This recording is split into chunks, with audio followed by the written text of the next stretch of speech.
Et salut à tous, bienvenue dans cette nouvelle vidéo. Alors aujourd'hui on va faire un gros update. J'ai rassemblé plein de plantes dont j'ai pas trouvé le temps de vous parler lors de ces dernières vidéos. Là ça a été un peu décousu sur YouTube avec l'arrivée des beaux jours. Il y a plein de plantes qui évoluent et que j'arrive pas à vous montrer. Donc j'ai tout rassemblé, on va faire un big update.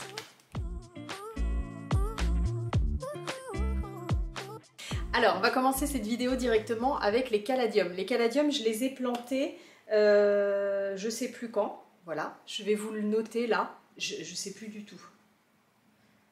Bon, je sais plus du tout. Et en fait, je crois que je vous en ai jamais reparlé depuis. Je vous ai montré un peu sur Instagram l'évolution, et même sur Instagram, normalement, j'ai une story permanente où je montre toujours l'évolution des caladiums chaque année parce que j'adore les voir pointer, puis voir lequel sort en premier, etc. Cette année, je les ai plantés tard, c'est pour ça que j'arrive pas à me souvenir de la date, parce qu'il faisait pas très beau. Et donc du coup ils ont commencé à sortir quand moi on arrive dans ma période où j'ai moins de temps, quand les beaux jours arrivent, j'ai des copains qui viennent, on a toujours pas mal de visites, et puis on commence aussi à sortir plus, à emmener ma fille faire des activités, etc. Donc c'est le moment où vous commencez à me voir de manière un petit peu moins régulière. Et du coup, même sur Instagram, j'ai complètement laissé. C'est-à-dire qu'il y a même des fois où je passais, je me disais « Ah tiens, t'as grandi comme ça !» Bon, je les ai pas appréciés cette année. Alors je les trouve magnifiques, mais c'est vrai que j'ai pas regardé leur pouce. Allez, on y va tout de suite. Je vous montre le plus bigos, celui qui clairement est en tête. C'est le Cherry Blossom. Alors celui-ci... Alors celui-ci, il ressemblait pas mal sur le papier au Caroline Wharton, que j'adore. Ah bah tiens, que j'ai, je vais pouvoir vous montrer. Mais il était censé faire du bleu turquoise, vous voyez. Bon, moi je me méfie un peu toujours de ce genre de truc là, d'images, de dessins. Je préfère trouver des images sur internet et j'en avais pas trouvé pour celui-ci. Je me suis dit bon, je teste. Bon, effectivement, le bleu turquoise, on le cherche, alors un peu... c'est marrant, vous à la vidéo on dirait presque de loin, mais regardez si je vous montre de près, il n'y a pas de bleu du tout, c'est clairement vert. Et là je pense qu'on peut dire que la feuille est arrivée à maturité. On verra s'il y a des plus grosses feuilles, mais bon, le bleu turquoise j'y crois pas du tout. Bon, encore une fois c'est un peu mensonger ces trucs là, mais je suis pas déçue quand même, il est très très beau. Je pense qu'il va devenir énorme. Vous voyez niveau racines, là on arrive au moment où il va falloir rempoter. Donc je vais le passer dans un substrat, je vais le passer dans un pot plus gros, je vais garder le même substrat, je l'avais mis dans mon petit mélange là que je fais toujours pour les caladiums, je vous avais expliqué tout ça dans le live. Ça fonctionne très bien et donc voilà, je vais le laisser comme ça. Donc j'ai un tiers de terreau, un tiers de perlite, un tiers d'écorce de coco et ça va très bien. Je tiens à préciser que j'ai pas encore commencé l'engrais, alors c'est pas ce qu'il faut faire, mais il est comme ça sans engrais. En fait normalement dès que les premières feuilles sortent, donc les petites là je peux même pas vous montrer parce que celles-là sont déjà pas mal, mais les petites feuilles comme ça, dès qu'il y en a 3 ou 4 je commence à mettre, même 2, je commence à mettre du canastart et à partir de 4 feuilles normalement je commence l'engrais. Là j'ai rien mis du tout, mais je me demande si j'avais pas mis de l'osmocote. Vous vous souvenez peut-être mieux que moi? Non je crois pas, il n'y a rien. Par contre ils étaient sur tapis chauffant, donc autant dire que là je les ai éteints. Donc voilà, ça c'est le Cherry Blossom. Alors vous voyez, ils sont très hauts. Ça c'est aussi parce que je les ai laissés trop longtemps. En fait, au début je les mets sur tapis chauffant par terre face à ma fenêtre. Et en fait, normalement après je les mets sur une table. Et en fait sur une table, ils ont la lumière qui arrive plus près. Là en gros, comme ils sont au sol, ils vont vraiment chercher la lumière. Donc ils sont très très hauts, je trouve tout de suite. Encore que celle-là ça va, mais vous allez voir, il y en a qui ont vraiment filé. Bon, je sais que ça se rattrapera, c'est pas bien grave. Mais... voilà, donc le Cherry Blossom, c'est fait. Et bien tiens, pour pouvoir comparer, je vais vous montrer juste à côté... Ah ben non j'allais vous dire, je vais vous montrer juste à côté le Caroline Wharton. En fait, c'est un Cherry Blossom aussi. Alors là, je suis étonnée parce qu'il n'est pas du tout pareil. Oh si, si, c'est les feuilles plus jeunes qui sont... C'est pareil, vous voyez, on y croirait presque au turquoise, mais il n'y a pas. Mais il est très beau, hein, très très beau. Alors ça, c'était la partie du bulbe, vous vous souvenez, qui était, je crois qu'il y avait une partie qui était cassée, que j'avais mis en sphaigne.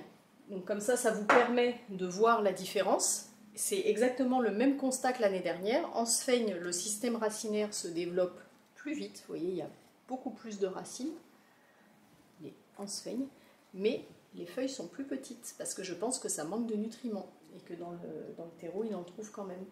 Donc voilà, bon, je vais la passer en terreau aussi. Je fais toujours ça pour être sûr, déjà pour l'expérience, pour pouvoir vous montrer, et puis pour être sûr qu'il y en ait qui sortent. Vous voyez, de toute évidence. Alors, l'autre partie du bulbe était plus grosse aussi, donc c'est normal que les feuilles soient plus grosses. Mais bon, là, la différence, c'est quand même... voilà, le fait qu'il y ait plus de feuilles, oui, c'est dû au fait que le bulbe soit plus gros. Bon, moi, je préfère quand même planter directement en substrat. Ensuite, qu'est-ce qu'on se montre? Alors, vous vous souvenez, il y en avait un, j'avais fait l'expérience de le planter en Nugro Coco. Et recoucou. Alors vous allez rien comprendre à ce qui se passe, j'ai commencé à vous tourner cette vidéo hier et puis j'ai eu une catastrophe, donc j'ai plus de caméra.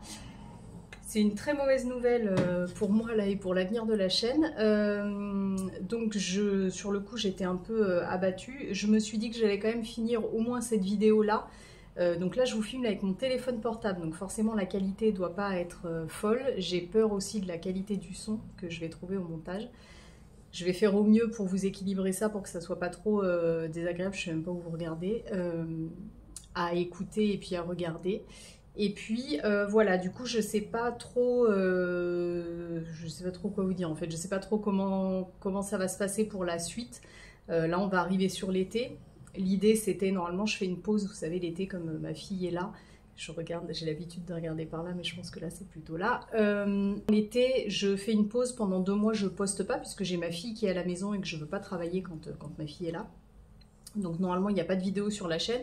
Cette année je m'étais dit que j'allais essayer de faire des vidéos en avance. Donc là pendant les 3 semaines qu'il me restait avant les grandes vacances, je voulais tourner beaucoup de choses pour pouvoir vous mettre des vidéos un petit peu par-ci par-là l'été pour pas vous laisser sans rien. Du coup ça va être compromis, alors soit je le fais avec le téléphone, je vais voir en fait un peu ce que ça rend, dites-moi en commentaire ce que vous voyez sur vos écrans, mais en fonction de ce que ça rend là avec cette vidéo de téléphone. Et puis comme ça après ça va me laisser le temps de me retourner pour cet été, enfin pour la rentrée. Voilà, bon, ça me prend un peu au dépourvu, hein. C'est un gros budget la caméra. D'ailleurs, si vous voulez me soutenir, là c'est le bon moment pour liker, commenter, même partager si vous voulez mes vidéos. Parce que là, il va falloir, si je continue là-dedans, que je réinvestisse dans la chaîne. Enfin, c'était pas trop prévu, donc voilà, bon, c'est un peu la mauvaise nouvelle, mais bon, c'est pas, il y a plus grave, c'est que du matériel, donc voilà. Voilà, donc voilà pourquoi le changement je filme pas le même jour, donc je vais vous prendre la suite de cette vidéo. Désolée pour la qualité, et puis voilà, on va essayer de trouver une solution pour la rentrée. Voilà, alors on va continuer la vidéo. Donc dans ce qui est exploitable, ça s'arrête pour vous quand je vous parle du spring fling, donc le voilà le lendemain. La feuille c'est peut-être un peu ouverte, je ne me rappelle pas comment il était hier. Donc ça, le spring fling, c'est le caladium que j'avais planté en Nugro Coco, vous savez, pour faire un test. Bon, c'est pas... alors, je vais vous montrer, mais je sais pas. Ce qui est compliqué, c'est que normalement, évidemment, sur ma caméra, bon, voilà, c'est le matériel qui est fait pour filmer. Là, j'ai pas de retour, donc je vois... Voilà, j'ai juste un arrière de téléphone noir, donc je sais pas ce que vous voyez. Donc, je pourrais pas vous faire le focus et tout ça. On va espérer que vous voyez quelque chose. Donc, voilà, au niveau des racines, je vais vous les décrire. C'est assez timide, je trouve. Et puis, je trouve que les racines sont un peu transparentes, donc... bon, alors il va bien, hein, ça pousse. J'ai une feuille qui est arrivée, j'en ai une autre qui arrive. Il y a plein de petites pointes là qui démarrent. Maintenant, c'est pas fameux. Alors c'est toujours pareil, est-ce que c'est le bulbe, est-ce que c'est le support de culture qui est pas bon, qui est moins propice à ce que ça se développe bien, je saurais pas dire. Les expériences les plus intéressantes à faire, c'est ce que j'ai fait avec celui dont je vous parlais dans la première partie de la vidéo, le cherry blossom que je vous montrais, où j'ai cassé un bout du bulbe que j'ai mis dans 2 substrats différents. Donc là c'est intéressant. Là, je peux pas savoir si ça vient du bulbe ou pas. Bon, bref, l'Ugro Coco, pas hyper satisfaisant. Je referai pas, mais ça valait le coup de faire l'expérience. Je le trouve trop beau, ce caladium. J'espère que vous le voyez bien, que ça lui rend justice. Je l'avais déjà eu l'année dernière. En fait, j'ai hésité à le reprendre parce que je l'avais confondu avec le Sizzle, qui a une forme plus pointue et en corolle que j'aime moins. Moi, ce que j'aime dans les caladiums, c'est c'est évidemment les couleurs, mais c'est surtout cette forme en cœur. Donc voilà, celui-là, il est très beau. Et ça fait presque penser un peu à du latex. Vous voyez, on voit, enfin, je sais pas trop ce que ça vous rend. mais on voit presque à travers. Il est très très beau. Donc, quand les feuilles vont être plus grosses, ça va être magnifique. Donc voilà, ça c'est pour le, donc on a dit Spring Fling. Ensuite, ici on a le Mint Julep. Alors qui était aussi censé sortir un peu du, enfin sur cette illustration là, un peu du turquoise. Bon, c'est clairement pas le cas du tout. C'est vert et rose, mais bon, c'est sympa. C'est quand même particulier les caladiums, quoi. Moi, ces couleurs, ça me fascine. Donc là, c'est rose au centre, mais c'est pas juste les nervures, comme sur le Red Flash ou le White Queen, oui, c'est ça. Là, ça va être, c'est diffus. C'est un rose qui est diffus, je trouve ça super joli. J'ai hâte de voir les feuilles à l'état mature, parce que vous voyez, au niveau des couleurs, ça change. Ça, c'était une petite feuille. Et puis là, ça grandit un peu. Donc là, on est directement dans le substrat. Là, c'est le stade parfait pour commencer l'engrais. Voilà, 3-4 feuilles comme ça, de bonne taille, pas les toutes petites feuilles. Moi, je commence avec le Canna Start dans un premier temps. Et puis après, je mettrai un engrais un peu plus fort. Donc voilà pour le Mint Julep. Ici, qu'est-ce qu'on a? Le Caroline Wharton. Alors celui-là, il y a 2 ans, il était magnifique. Il était devenu énorme. Celui-ci est le White Queen. C'était vraiment les 2 plus beaux que j'ai eus, ils étaient magnifiques. Alors il m'a fait un petit peu peur au début puisque ça me sortait, vous voyez, une touffe de petites feuilles comme ça. J'aime pas quand ça fait ça, ça me l'avait fait un peu l'année dernière avec les bulbes de Farmer Gracie et j'avais été un peu déçue. Et là j'ai plutôt bon espoir puisque regardez, il y a une feuille un peu plus grosse qui sort. Donc voilà, j'ai bon espoir que ça grossisse. Donc celui-ci il est en sphaigne. Au niveau du système racinaire, on est très très bien. Là, je vais pouvoir le passer en substrat. Il a bien, bien colonisé son pot. On voit que les radicelles se développent. Voilà, il n'y a plus qu'à. Donc je le passerai en substrat et puis je vous tiendrai au courant pour la suite. Et là, il nous en reste 2. Donc ça, c'est le... Alors celui-là, vous voyez la forme qu'il a, je pense qu'en fait, je l'avais mis... dans un sens devant la fenêtre et puis hop j'ai dû le tourner après donc il s'est retourné. Alors ceci dit c'est ce qu'il faut faire hein, avec les caladiums, enfin d'ailleurs j'allais dire avec les caladiums mais avec toutes les plantes, moi c'est ce que je fais quand j'arrose mes plantes, je les tourne d'un petit quart à chaque fois pour leur permettre de recevoir la lumière de tous les côtés et puis que le port de la plante soit harmonieux. Je pense que je vous en ai déjà parlé. Pour les grosses plantes je les mets sur des supports à roulettes pour pouvoir les tourner quand je les arrose. Et là, c'est ce que je fais avec les caladiums, mais là, vu qu'il n'y a qu'une seule feuille, ça l'a mis en difficulté plus qu'autre chose. Ça, c'est le... Ah bah, White Queen. White Queen qui va être magnifique une fois qu'il va être gros. Ça, c'est très très beau. Ça donne des feuilles à maturité qui sont très belles. Donc voilà, celui-là est en substrat. Là, je les ai arrosés, donc c'est moins simple pour voir les racines. Mais en termes de développement racinaire, on est bon. Et il y a une nouvelle feuille qui arrive ici. Et pour finir, alors celui-là c'est mon favori pour l'instant, c'est le Caladium Strawberry Star, qui est, bah voilà, hein, vous voyez, blanc, forte dominance blanche, pardon, avec des petits patchs roses, je le trouve magnifique. Ça c'est une abonnée qui me l'a offert, Marine. Si tu passes par là, j'en profite pour te faire un gros bisou, pour te dire encore merci. C'est trop gentil, en fait, elle avait commandé un gros bulbe, et puis elle en a cassé un morceau, un petit morceau, elle m'avait dit, bah, vous voyez ce que ça donne le petit morceau. Pour me l'offrir, ça m'a fait trop plaisir, le Strawberry Star. Et bah écoutez, il est bien parti, il était très vif. Bah, d'ailleurs, oui, c'est le deuxième, après le gros, là c'est le deuxième qui a le plus de feuilles, alors que clairement c'était un plus petit bout de bulbe. Donc il est en très bonne santé. Au début, ça sort des feuilles comme ça. Faut pas s'inquiéter, finalement les couleurs viennent après. Voilà. Trop contente. Ce caladium, c'est le tout premier que j'ai essayé, la première année où j'en ai planté. J'avais pris que celui-là je crois, et il me fait penser à du papier à cigarette quand il est mature, quand la feuille est grande, ça devient tout blanc avec des petites taches comme ça, il est magnifique. Voilà, j'adore. Alors ensuite, on continue ce point plante un peu fouillis. Si vous êtes là depuis longtemps, ça va vous parler ça. Parce que cette plante, elle en a fait couler de l'encre, j'allais dire, elle m'en a fait faire des vidéos. C'est mon Euphorbia Lactea White Ghost que j'avais eu, donc ça c'était au tout début, vraiment dans les premières vidéos que je faisais encore des trocs à l'époque, des trocs de plantes, et je l'avais eu donc sur le groupe Troc ta plante rare, échange postaux ou un truc comme ça. Et je vous avais fait une vidéo là-dessus d'ailleurs en vous disant, en vous mettant un peu en garde parce que moi je me suis fait arnaquer un paquet de fois où j'ai pas reçu les plantes en retour. Et puis là c'était un peu inespéré, je sais pas si vous vous souvenez, je l'avais échangé contre un, la dame m'avait demandé, en fait j'avais mis à l'échange une bouture de mon pothos mandjoula, parce qu'à l'époque le pothos mandjoula c'était un pothos rare. Et en fait elle m'avait proposé ça. Je n'avais pas compris, j'étais persuadée que je le recevrais pas, et puis bah, j'avais testé, et voilà. Donc j'avais reçu juste cette partie-là, que j'avais mis des mois, c'est pas une façon de parler, des mois à faire raciner. J'y arrivais pas, ça a fini par raciner dans de la fibre de coco, coco mixé là. C'est la seule chose qui a fonctionné. Et puis voilà, donc ça a fini. Au début, il était, je sais pas si vous vous souvenez, il était tout fin, on aurait dit du papier à cigarette. Maintenant, il est bien épais, là, il s'est bien regonflé, mais il a mis une année à regonfler. Et puis après, voilà, l'année d'après, il y a ça qui est sorti. L'année dernière, il n'y a pas eu de tronçon qui a poussé, il y a juste eu ce bras là. Et puis cette année, regardez, c'est ressorti. Alors, je sais pas ce que vous voyez. J'espère que vous le voyez aussi bien que moi. En fait, il y a des parties qui sont roses. Sur la nouvelle, sur la partie qui est toute jeune, là, je trouve ça trop joli. Il y a des parties roses. Et puis, il y a les petites feuilles, là, sur le dessus. C'est comme ça que je vois si ça pousse. Vous voyez, elles avaient séché sur le bras. Et puis là, j'ai des feuilles qui reviennent. Donc, je pense que ça va recommencer à pousser. C'est trop joli.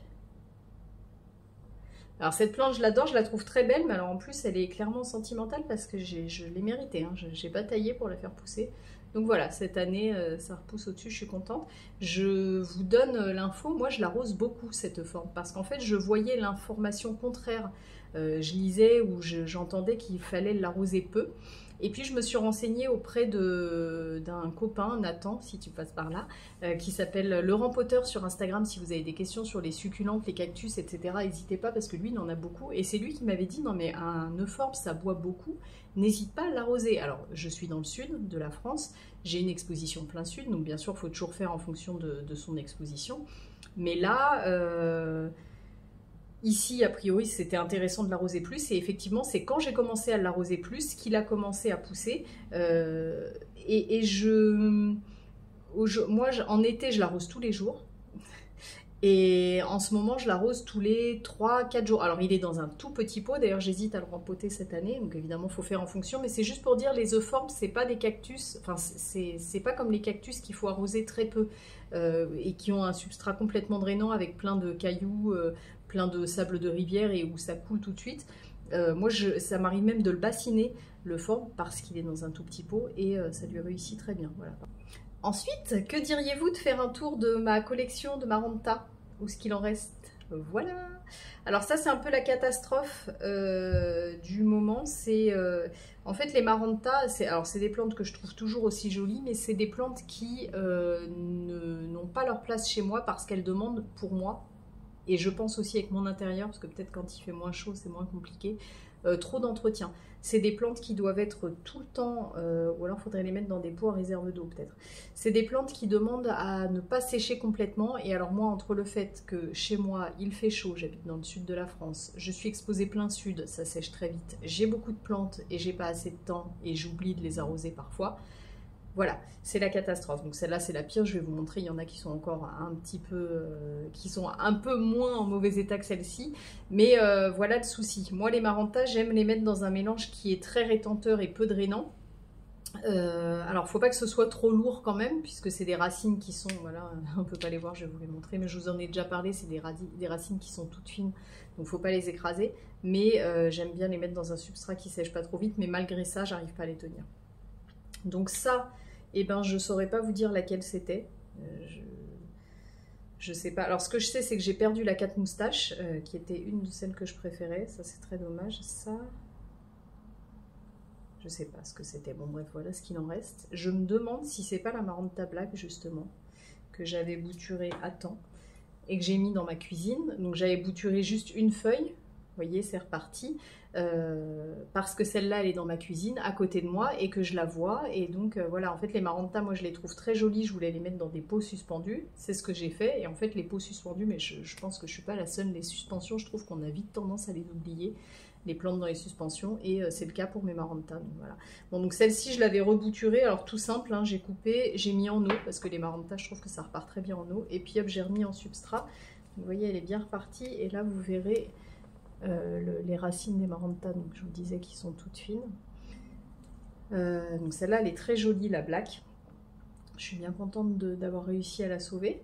et je pense que je vais la bouturer dès que possible. Comme ça, je me ferai une deuxième sauvegarde. Ici, on a ce qui reste de ma Lemon Lime, et là c'est bien dommage parce que vraiment, qu'est-ce qu'elle était jolie cette plante. Je l'adorais. Et elle, je pense aussi qu'elle a trop séché, mais pourtant je suis un peu étonnée parce qu'elle était dans la cuisine. Mais bon, voilà, voilà ce qui reste. Et là, elle est, je pense, trop fragile pour la bouturer parce que vous voyez, ça c'est la nouvelle feuille et même la nouvelle feuille a séché.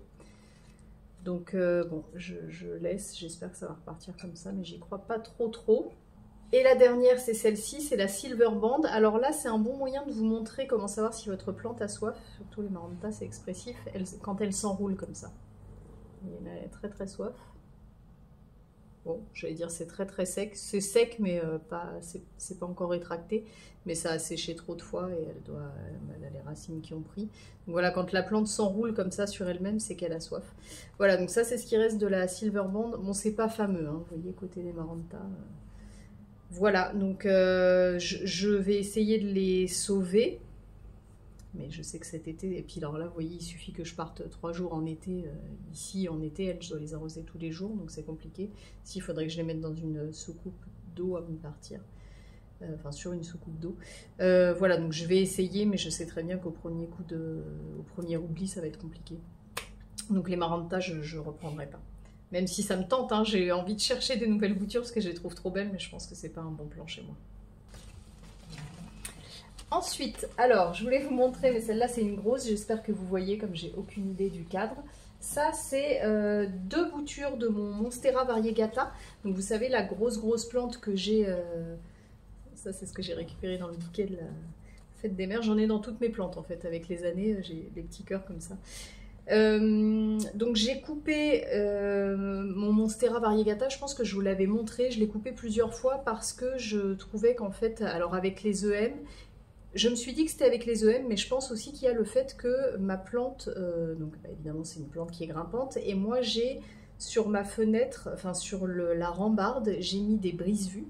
Donc forcément il y a moins de lumière en bas qu'en haut, et en fait je pense qu'une fois qu'elle a dépassé les brise-vues, elle a eu plus de lumière, et donc les feuilles sont devenues beaucoup plus grosses. Et je me suis retrouvée avec des feuilles très grosses, comme ça, en haut de la plante, alors que celles d'en bas étaient beaucoup plus petites que ça.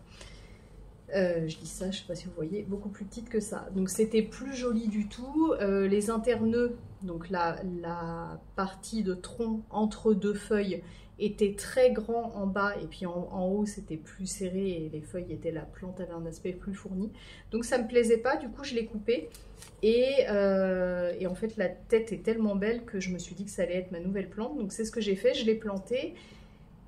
Et là, cette année, je sais plus quand est-ce que j'avais fait ça, mais ça fait plusieurs mois, parce que je l'ai coupé, je l'ai fait raciner en eau au départ, un tout petit peu, le temps que les racines s'activent. Une fois que ça a été fait, je l'ai mis en sphaigne, et au beau jour, je l'avais transféré, voilà, c'était cet hiver, non, parce que c'était pas sur tapis chauffant, donc c'était au beau jour, je l'avais transféré en substrat.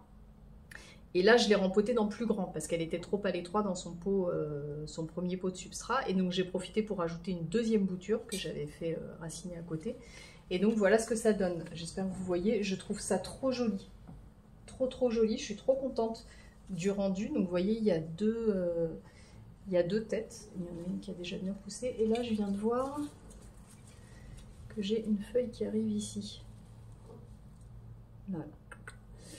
Donc voilà, la deuxième, donc ça c'est là où il y a une feuille, c'est celle qui avait déjà pris. Donc vous voyez, ça c'est la feuille qui a poussé après l'avoir bouturée. J'étais un peu déçue parce que j'ai coupé une feuille comme ça, vous voyez. Donc j'étais un peu déçue d'avoir ça, et par la taille et par le panache. Mais bon, je me suis dit à voir.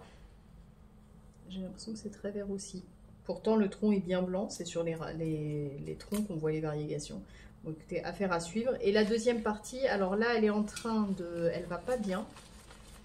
Vous voyez, elle est en train de noircir et puis elle est toute molle, mais ça c'est de ma faute. Ça c'est la feuille qui va bien, et celle-ci, parce que en fait ces deux feuilles là, c'est la deuxième bouture là, vous voyez, c'est de ma faute en fait. Je l'ai coupée un petit peu trop tôt. Cette feuille là n'était pas encore consolidée, vous savez, quand elle sort elle est toute molle et puis après elle se déploie complètement. En fait le problème c'est qu'elle allait tellement vite là, elle me sortait une feuille qu'elle n'avait pas le temps de se déployer complètement qu'une autre sortait. Et je sais que si je coupe quand une feuille est en préparation comme là, eh bien je vais perdre la feuille en préparation. Donc j'ai attendu qu'elle s'ouvre bien et puis je me suis dit oh, elle a une taille convenable, je coupe, mais j'ai coupé trop tôt. Il aurait fallu à mon avis 3-4 jours de plus. Mais à la fois peut-être qu'elle aurait sorti une feuille dedans. Donc, voilà.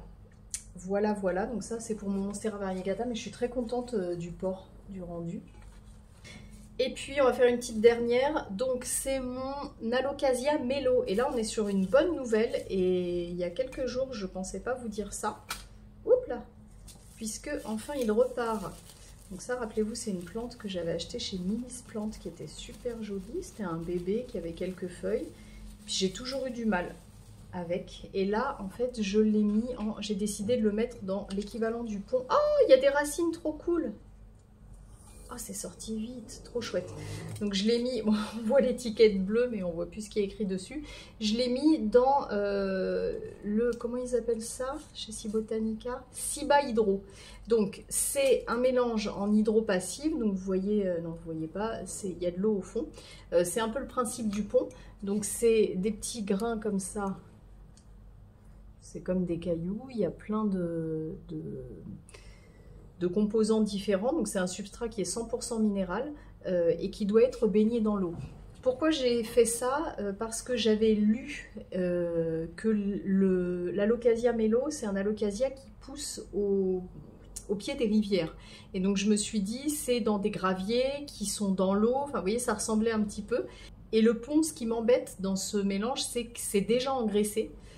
Donc je ne peux pas gérer l'engraissage de la plante, et au-delà de ça, j'avais peur que ce soit trop au début, parce que là il me restait qu'un bulbi où il n'y avait plus rien du tout. Donc je me suis dit, quand j'ai vu que Cibotanica avait sorti un équivalent du pont, mais qui n'a pas d'engrais, je me suis dit mais c'est parfait en fait, c'est le parfait compromis. Donc j'ai voulu tester, ça me permettait en plus de tester un nouveau substrat chez eux pour vous faire un retour. Et au moment où j'ai décidé de faire cette vidéo, je me suis dit, bah tiens, finalement c'est pas top, j'ai pas de résultat. Alors est-ce que c'est mon bulbi qui est trop abîmé? Bon, je me suis dit, je testerai sur autre chose. Et bien vous voyez, enfin, j'espère que vous verrez, regardez les racines.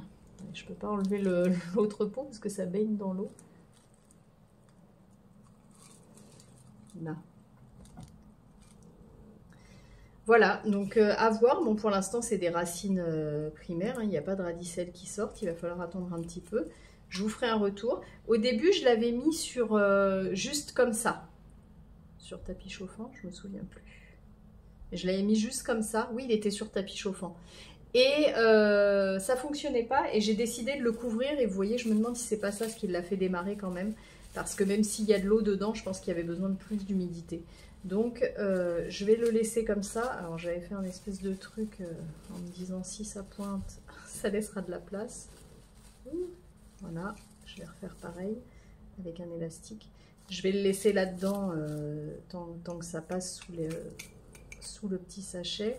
Voilà. Et puis quand il sera à l'étroit, il sera toujours temps de l'ouvrir. Donc voilà, l'Alocasia Mellow, je vous ferai un suivi, mais je suis très contente de ça. Je pensais que ça allait faire partie des plantes dans le négatif, et puis vous voyez, finalement on est bon. Voilà pour cette vidéo, j'espère que ça vous a plu. Il y aura une deuxième partie à cette vidéo, puisque je vous en ai parlé sur Instagram, et je vous ai demandé les plantes desquelles vous aimeriez avoir des nouvelles, et j'ai eu plein de demandes. Donc je vais faire une deuxième partie. Si vous voulez, ici, si vous n'êtes pas sur Instagram, me laisser en commentaire les plantes dont vous aimeriez que je vous parle, et ben n'hésitez pas à me le dire. J'essaierai de vous filmer avant là, les 3 semaines, une deuxième partie pour vous mettre ça pendant l'été, voilà, pour vous donner un peu C'est vrai qu'il y a plein de plantes dont j'oublie de vous parler, je vous en parle une fois et puis après il y en a tellement que en fait je retombe un peu sur les mêmes. Donc voilà, s'il y a une plante dont vous voulez des nouvelles, dites-le moi en commentaire et puis je vous ferai un update. Merci d'avance pour votre soutien, franchement là je vous le dis, j'en ai besoin. Si vous voulez que la chaîne continue, bah, c'est le bon moment de me le montrer et de me donner un petit coup de pouce, c'est le cas de le dire, de mettre un pouce d'ailleurs et de commenter et tout ça pour faire connaître la chaîne un petit peu plus. Et puis voilà, je vous dis rendez-vous bientôt pour la prochaine vidéo, j'espère.